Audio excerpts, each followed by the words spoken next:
हर हर महादेव, जय हिंद, वंदे मातरम। आप सभी को आपके अपने चैनल में बहुत बहुत स्वागत है।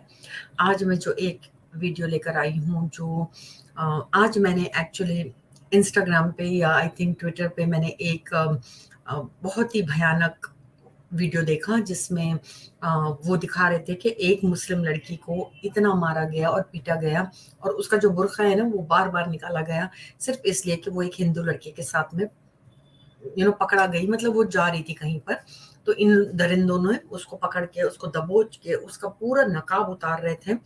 और उनको ये आपत्ति थी कि भाई ये जो हिंदू लड़की है, ये जो हिंदू लड़के के साथ एक मुसलमान लड़की क्यों क्यों और क्यों घूम रही है। वो तो सिर्फ ऐसे ही घूम रही थी, मतलब। तो ये इतना आपत्ति जो इन लोग करते हैं कि भाई कैसे एक मुसलमान होकर और हिजाब पहनकर ये एक हिंदू लड़के के साथ कहीं जा रही है, तो इनके दिमाग में तो गंदगी होती है। पहले हम ये वीडियो देखेंगे और उसके बाद बात करेंगे। मैं ये वीडियो इसलिए लेकर आई हूँ कि जाओ और इन लोगों को पकड़ो ना, जो ये करते हैं। तो ये वीडियो हम देखते हैं।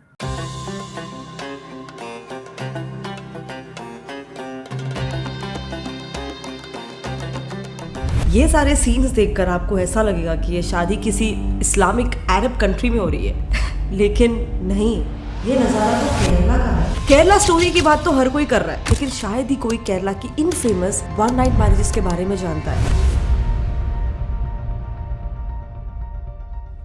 अम्मी मुबारक हो, आपको 17 दामाद मिले। ये मैसेज था हैदराबाद में रहने वाली एक ऑटो ड्राइवर सिराजुद्दीन अहमद की बेटी 18 साल की रेहाना बेगम का अपनी माँ मोइन बेगम को। रेहाना सिर्फ कुछ 14 साल की थी जब उसके परिवार ने उसकी शादी 55 इयर्स के एक दुबई के अरबी शेख से करा दी। शादी के ठीक एक महीने बाद उस शेख ने प्रेग्नेंट रेहाना को मुंबई के रेलवे स्टेशन के बाहर छोड़ दिया। फिर हताश रेहाना जब वापस अपने घर लौटी तो उसके घर वालों ने क्या किया, उसका एबॉर्शन करवा दिया और दोबारा से उसकी शादी करवा दी, इस बार कतार के किसी एक बूढ़े शेख के साथ। रेहाना का फिर ये नया पति उसे कतार अपने देश ले गया और वहां जाके उसने उसे एक दूसरे शेख को बेच दिया, जिसके बाद अगले सिर्फ 4 ही सालों में रेहाना की 14 बार शादी करवा दी गई। ना जाने कितने आज उसके बच्चे हैं और उसके पास कितने दिन बचे हैं। पर ये रेहाना की अकेले की कहानी नहीं है। हिंदुस्तान टाइम्स ने ऐसे इन्यूमरेबल लड़कियों की कहानियां निकाली है। एंड इकोनॉमिक टाइम्स के दूसरे रिपोर्ट के हिसाब से एक सर्वे हुआ था जो स्टेट वुमेन्स कमीशन के बिहाफ में हुआ था। उसमें ये पाया गया कि केरला में एटलीस्ट 9000 लड़कियां इस वन नाइट मैरिज की विक्टिम है, and for no fault of their own, क्योंकि इन केसेस में तो गुनहगार खुद उन लड़कियों के माँ बाप ही होते हैं जो सिर्फ कुछ पैसों के लिए अपनी बेटियों को अमीर अरबी शेखों के पास बेच देते हैं। एंड ये कोई आज की बात नहीं है, केरला में ये सदियों से चलता आ रहा है। ये वन नाइट मैरिजेस, जिसे अरब कल्याणम भी कहते हैं, इसके रूट्स हजारों साल पहले वलियंगगड़ी यानी कि बाजार सिस्टम तक जाते हैं। कैलिकट यानी उस वक्त का केरला अपने स्पाइसेस और स्पेशली उर्स यानी कि बड़े बड़े शिप्स के लिए बहुत ज्यादा फेमस था। इतना कि कई सारे ट्रेडर्स यहाँ पर ट्रेडिंग करने आते थे, जिसमें मेनली अरब ट्रेडर्स का नंबर बहुत ज्यादा हाई था। ये 629 एडी का वही दौर था जब अरब ट्रेडर्स का यहाँ पर बहुत ही ज्यादा फ्रिक्वेंट आना जाना हो गया था, और उन्होंने इस रीजन में ही इंडिया का पहला मॉस्क भी बनाया था। सो इस दौर में होता क्या था कि अक्सर उर्स के केस में एटलीस्ट पूरी शिप बनाने में लगभग 3 महीने से लेकर साल भर का समय भी लग जाता था, जिस पूरे पीरियड में यहाँ पर अरब्स अकेले रहते थे। तो बस अपने डिजायर्स को पूरा करने के लिए एक न्यू कॉन्सेप्ट ऑफ मैरिज अरब कल्याणम का जन्म हो गया। इसमें ये शेख वहाँ की लोकल केरलाइट लड़कियों को मेहर यानी कि रिवर्स डाउरी देकर उनसे शादी करते थे। फिर कुछ दिन उनके साथ बिता के हनीमून वगैरह करके उन्हें प्रेग्नेंट करके जब शिप तैयार हो जाती थी तो ये शेख वापस निकल जाते थे अपने देश। ये कॉन्सेप्ट तब से 629 एडी से लेकर आज 2013 तक का जो डेटा हमें अभी तक मिला है, 1384 इयर्स बाद तक सेम प्रोसेस फॉलो हो रहा है। आज भी यह अरब कल्याणम केरला के काफी प्रोमिनेंट सिटीज जैसे कि कोझिकोडे, मल्लपुरम, कन्नूर, कासरगोड, इनफैक्ट केरला के कैपिटल थिरुवनंतपुरम में भी ये प्रैक्टिस हो रहा है। हाँ, इनके ऑपरेशन थोड़े से और ज्यादा सोफिस्टिकेटेड हो गए हैं। मतलब अभी एक प्रॉपर नेक्सस में ऑपरेट किया जाता है, जिसमें लड़कियां कहाँ से सोर्स होगी, उस शेख को वीजा कैसे मिलेगा, लड़कियों के माँ बाप को कैसे मनाया जाएगा, उनको कितने पैसे दिए जाएंगे, ये सब कुछ A to Z का ख्याल रखा जाता है आज कुछ ब्रोकर्स द्वारा। हिंदुस्तान टाइम्स के इस रिपोर्ट के हिसाब से अब तक 50 ऐसे ब्रोकर्स आइडेंटिफाई हुए हैं, 15 गल्फ देशों से और 35 लोकल हैदराबाद से ही, जिसमें से 25 तो औरतें हैं। अब ये ब्रोकर्स कैसे काम करते हैं वो देखना, क्योंकि काफी ज्यादा स्ट्रेटेजिक काम होता है इनका। सो ये जो लोकल ब्रोकर्स होते हैं, ये पहले तो इन अरबी शेखों को उनकी हैसियत के हिसाब से 3 कैटेगरीज में डिवाइड करते हैं। पहले ऑटो वालास जो अपने देशों में सस्ते ट्रांसपोर्ट व्हीकल्स यूज करते हैं, तो उन्हें इंडिया में रखा भी जाता है लोकल लॉजेस वगैरह में। फिर एम्बेसडर वाले, थोड़े अमीर लोग जो एम्बेसडर कार में ट्रैवल करते हैं, तो उन्हें अकोमोडेशन मिलती है मिडिल रेंज के होटल्स में। फिर फाइनली आते हैं इनोवा वाले, अल्ट्रा रिच लोग, जिन्हें ठहराया भी जाता है इंडिया के 5 स्टार होटल्स में। हैसियत का ध्यान रखना बहुत ज्यादा इंपॉर्टेंट है, क्योंकि उस हिसाब से पैसे उन शेखों से मिलेंगे और उस हिसाब से ही शादी वगैरह के खर्चे भी होंगे, ताकि सस्ते को सस्ते में निपटा सके और 2 पैसा ब्रोकर्स की जेब में एक्स्ट्रा बच सके। एंड इसी ग्रूम की हैसियत के हिसाब से एंड ऑफ कोर्स ब्राइड की ब्यूटी के हिसाब से भी ब्राइड की कीमत सेट होती है, जो मोस्टली रेंज करती है 50,000 से लेकर 5 लाख तक, जिसमें से माइंड यू सिर्फ 1/4 ही मिलता है लड़की के घर वालों को, बाकी का पूरा मिलता है इन ब्रोकर्स को ही। फिर कई बार तो पैसों के अलावा सोना दिया जाता है, गाड़ी, घर, ज्वेलरी, बहुत कुछ दिया जाता है, जिसपे भी ब्रोकर का कट इक्वली निकलता है। ऑफ कोर्स ये ब्रोकर यही पैसों से काजीज, कुछ बाकी लोकल कॉन्टैक्ट्स वगैरह से, या कुछ केसेस में इनफैक्ट इवन ऑर्फनेजेस से अपना काम करवाते हैं, तो उनका वहां पे भी स्पेंड होता है। ऑर्फनेजेस के यहाँ पर मैं यही कहना चाहती हूँ कि जो गरीब घर के जो होते हैं, जो जिनके पास लड़कियां होती, पहली बात तो पैदा क्यों करते हो, इतने इतने बच्चे पैदा क्यों करते हो कि आप संभाल ही नहीं सको। और जहां पर लड़की है उसको एक कमोडिटी समझकर, एक चीज समझकर आप लोग जो एक लीगल प्रोस्टिट्यूशन कर रहे हो, ये इलीगल प्रोस्टिट्यूशन ही है। आप इसको नाम दे दो, मुता निकाह, जो भी आप नाम दे दो, लेकिन ये है लीगल प्रोस्टिट्यूशन। ये शरिया में और ये इनके जो कल्ट में बहुत ज़्यादा, इट्स वेरी, बहुत ज़्यादा ये होता है। और आप अगर देखेंगे तो हैदराबाद में, स्पेशली हैदराबाद में, मैं इसलिए कह रही हूँ कि आपने अगर एक पिक्चर देखी होगी बाजार, उसमें अगर आप देखोगे तो उसमें यही स्टोरी थी कि कैसे एक छोटी सी लड़की को, एक प्यारी सी लड़की जो किसी और से प्यार करती है, उसको किस तरीके से ये लोग बेच देते हैं। एंड स्पेशली माँ बाप, इसमें माँ बाप का कसूर 110% है। और अपनी बेटियों को बेचने में शर्म नहीं आती है ना, ये बेचना ही हुआ है। या आप एक कागज लेकर आ गए, निकाह हो गया भैया, और हमारे मौलवी ने कह दिया और हमने दुआएं पढ़ ली और हमने उसने कबूल कर लिया। ये सारी बातें एक बड़ा ढकोसला है, बहुत बड़ा ढकोसला है। और फिर इन लड़कियों को बचाने क्यों नहीं बचाते हैं ये लोग, जो लोग ये बड़ा हल्ला मचाते हैं कि भाई ये जो लड़की है वो हिंदू लड़के के साथ अगर कहीं रास्ते में मिल गई या कहीं पर उसको इनको एक चांस मिल गया, तो ये उसको बेआबरू करेंगे, उसको सब कुछ करेंगे। लेकिन इसके लिए कोई क्यों नहीं उठता है, क्यों नहीं अरब्स को मार के भगाया जाता है कि भाई हाउ डे यू कम। और हम ये जो मैरिज होती है, जो 1 महीने की, जो 1 महीना तो बहुत बहुत ही ज्यादा समय है, 1 घंटे की भी मैरिजेस होती है, 1 घंटे की, 1 हफ्ते की, 1 दिन की, तो हर तरीके का ये जो मैरिज कॉन्ट्रैक्ट होता है, मतलब नो शेम है ना, इसमें कोई आप लोगों को शर्म नहीं आती, आप लोगों को कोई चीज में ये गलत नहीं लगता है, कोई भी हिसाब से आपको ये गलत नहीं लगता है। लेकिन ये जरूर गलत लगता है कि भाई ऐसे कैसे हमारी बेटियां जो हिजाब पहन के अगर निकल गई और किसी हिंदू लड़के के साथ अगर दिख भी गई, हो सकता है कि वो उसका कलीग हो, उसका फ्रेंड हो, उसके कॉलेज में पढ़ता हो, तो बहुत बड़ी बात है भाई, बहुत बड़ी बात है।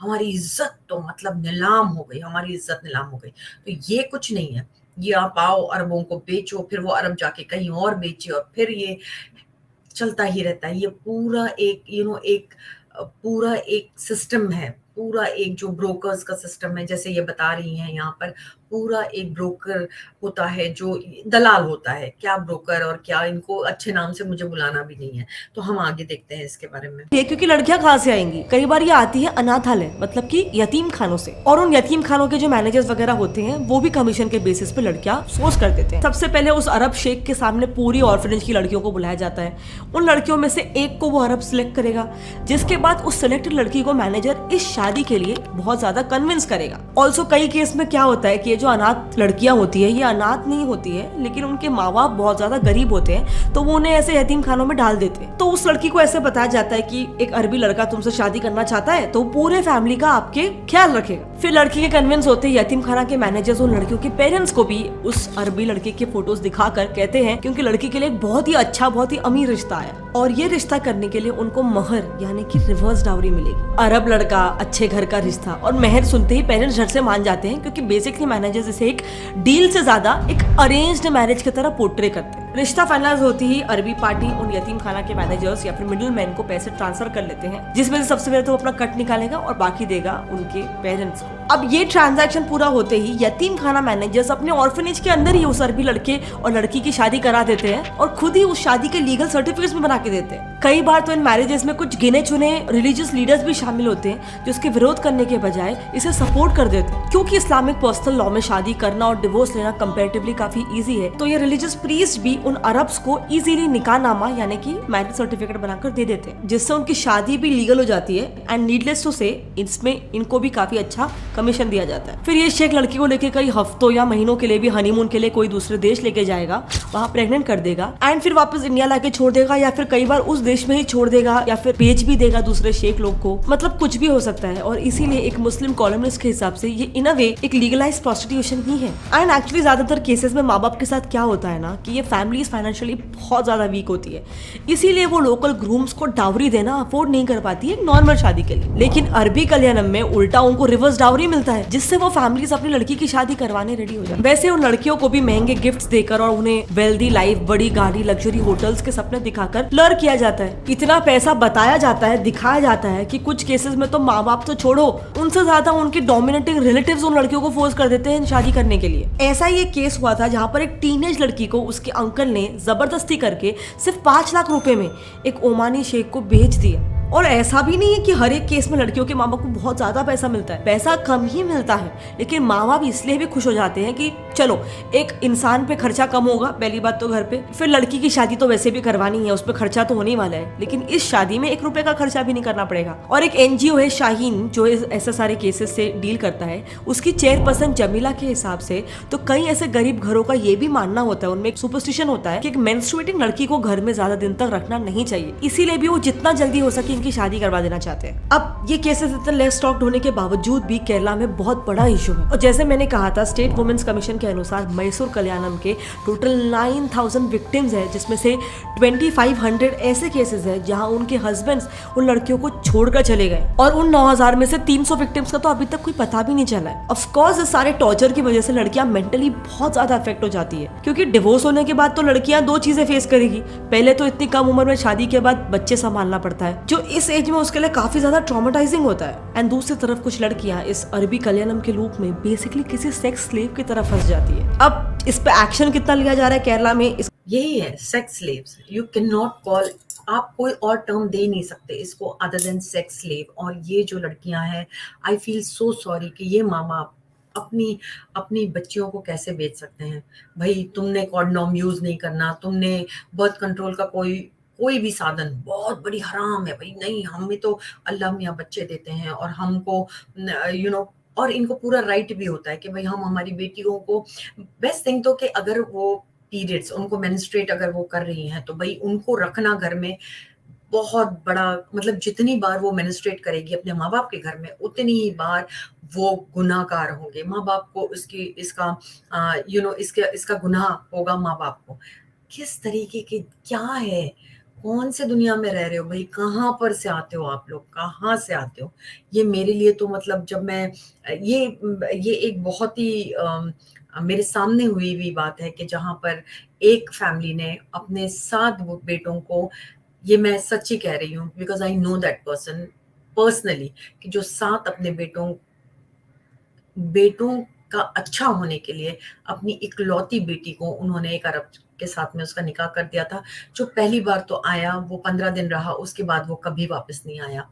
And this girl when she was as young as I think 15 years old, 15 years old, उसको वो पिल्स देता था जब उसके साथ वो सेक्स करता था। तो this is what is happening. तो जब मैं उन सारे मोमेंट से कहती हूँ कि जब आप मारते हो ना किसी लड़की को देख के कि ये हिजाब में हमारा नाम खराब कर रही है, तो इसके बारे में सोचो, इसके बारे में सोचो और इसके लिए आवाज उठाओ ना, इसके लिए आवाज उठाओ तो हम माने कि भाई आप सही में कुछ कर रहे हो। In the name of religion, in the name of sharia, you can not do like this to girls. So anyway, ये लोगों के पास कहाँ इज्जत है अपनी बेटियों के लिए। Anyway, thank you so much. मैं आपको यही कहूँगी, जो पहली बार आए हैं वो प्लीज सब्सक्राइब कीजिए, और जो पहले से व्यूअर्स हैं वो प्लीज लाइक एंड शेयर कीजिए। ये एक बहुत बड़ा मसला है और ये अभी तक चलता है। अगर आपको लगता है 2023 में ये खत्म हो गया है तो ये खत्म नहीं हुआ है। ये बहुत बहुत ही ग्रैंड वे में आजकल होता है। मतलब ये है लीगल प्रोस्टिट्यूशन। व्हाट आई, मैं खुद अकेले नहीं, मैं सब लोग यही कहेंगे कि ये लीगल प्रोस्टिट्यूशन नहीं तो और क्या है। Thank you so much. आप लोगों का कमेंट्स, आपके कमेंट्स का मुझे इंतजार रहेगा। प्लीज डू कमेंट ताकि मैं देखूं कि आप भी क्या सोचते हैं। हर हर महादेव, जय हिंद, वंदे मातरम, जय श्री राम और हरे कृष्णा।